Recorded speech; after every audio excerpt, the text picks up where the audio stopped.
mean, in Latin America, we also do that. Like, la base de datos de virus está actualizada. Yeah, I love that. Can you say it one more time? Te echo de menos. Ay. Spanish, my mother tongue is. I speak Spanish. I speak Spanish. I speak Portuguese. I speak Spanish. I speak Spanish. I speak Spanish. 100%. Absolutely. For sure. For sure. If you go all the way south and then you move all the way north, like there's gonna be a slightly different way of speaking.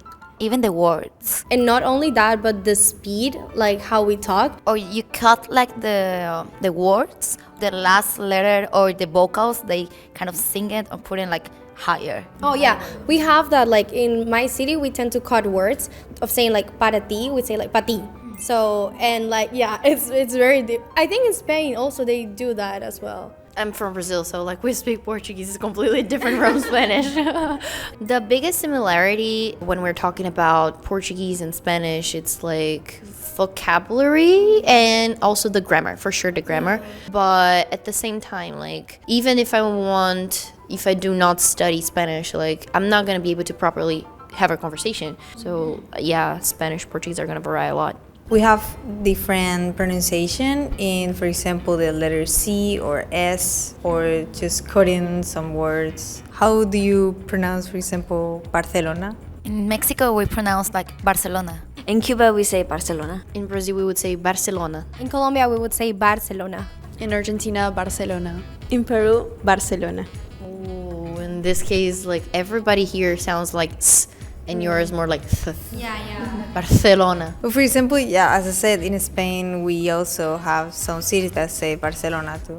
But yes, the standard Spanish is Barcelona. Sounds fancy. I think like it's very interesting how actually the Spanish from Spain is like the original from our Spanish, but none of ours like Spanish has that accent or pronunciation. So it's quite interesting how it actually changed. I think like the same way English speakers or Americans do a British accent just to have fun and to joke, we would try to do a Spanish accent. Oh, we do that too. Really? Really? Yeah. With which country? I mean, Latin? yeah. You don't know that? I mean, it's not like fun in a bad way. It's just like sometimes randomly we joke and put like Argentinian accent. Just so yeah. Oh, I mean in Latin America we also do that. Like my friend. Che boludo. Yeah, we're like che boludo.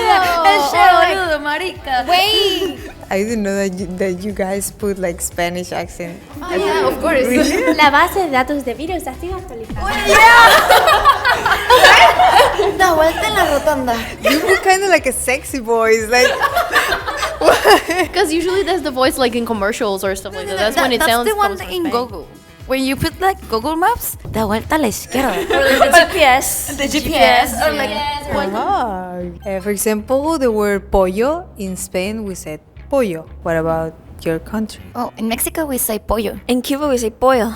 In Colombia we say pollo. So in the capital of Argentina and Uruguay, we have sheismo, which means that we pronounce the double L as sh sound. So we would say pollo. For sure. Yeah. In Peru, we say pollo. Most of them were similar, but for example, in Cuba, they said more like soft pollo. Wasn't there one place that used to say the LL sound with as J, like pollo? Because it's not such a strong sh like Argentina, but it sounds a little bit more like a J. It depends. For example, in the north of Mexico, maybe it's confused because, for example, I would say 8, that its natural Spanish is ocho, and in Chihuahua, maybe they say ocho. In Spain, we pronounce this phrase as la taza es azul. That's like basic Spanish. In Mexico, we can pronounce like la taza es azul. In Cuba, we say la taza es azul. In Colombia we say la taza es azul. In Argentina, we would say la taza es azul. In Peru, we said la taza es azul. Yeah, I think it was different with It was more of like la taza. La taza.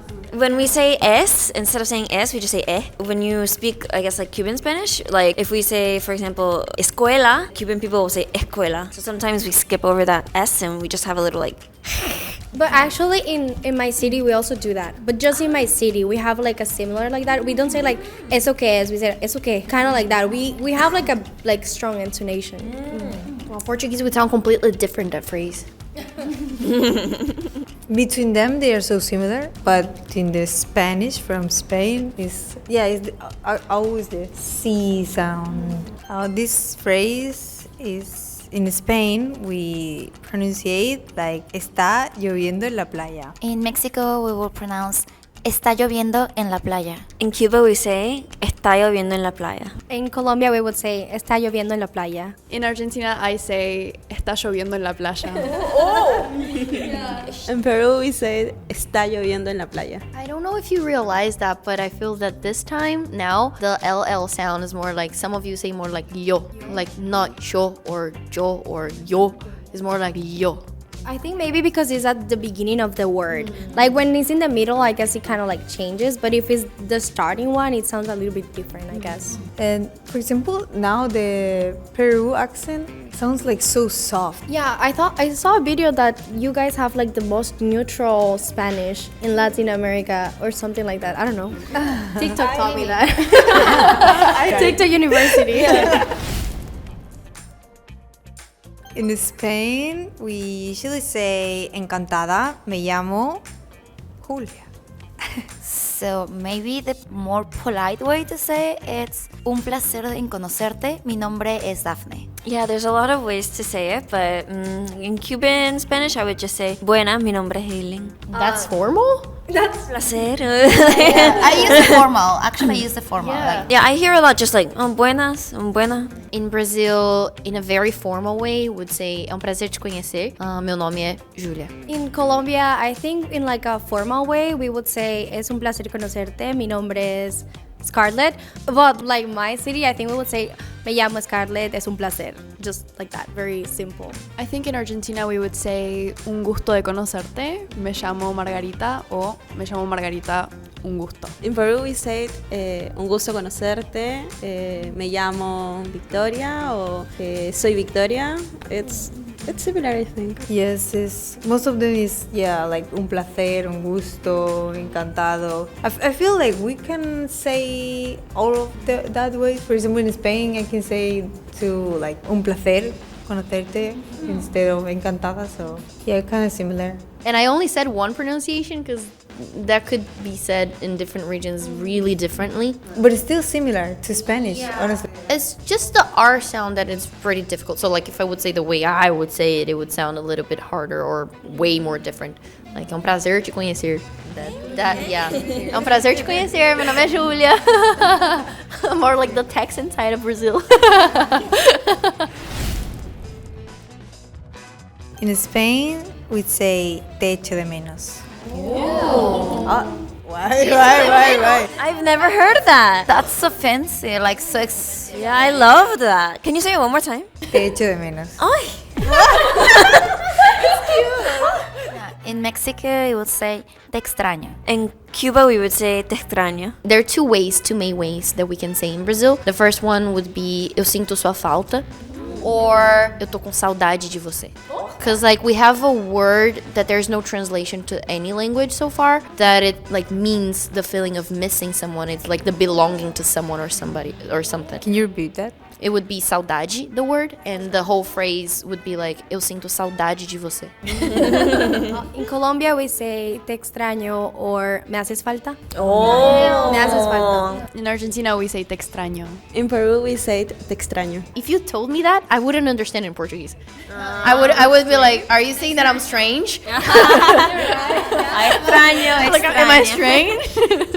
Yeah, I was expecting different, of course, but it was more different than I thought. Like even between you, that is still close because we are far in the map, but still, I like that we express a lot with our phrases. I think definitely Spanish accent. As soon as you hear it, you can know that they're from Spain because of that th, the Barcelona, the way you guys pronounce those letter combinations together. Yeah, of course it's different. For me personally, if someone from Spain speaks very quickly, I really have to focus to keep up because the accent can be, you know, quite different from Cuba or, you know, any other country. Yeah, but you can understand it. For example, if I speak Spanish like the way I speak normally, I have a little bit of accent because, as I said, yeah, I'm from a different part that is not like straight Spanish. Yeah. But yeah, same if you guys talk with your friends or family like super fast, I probably would be like, Yeah, it's like, wait, what language is that? So today we compare the Spanish accent between Spain and Latins.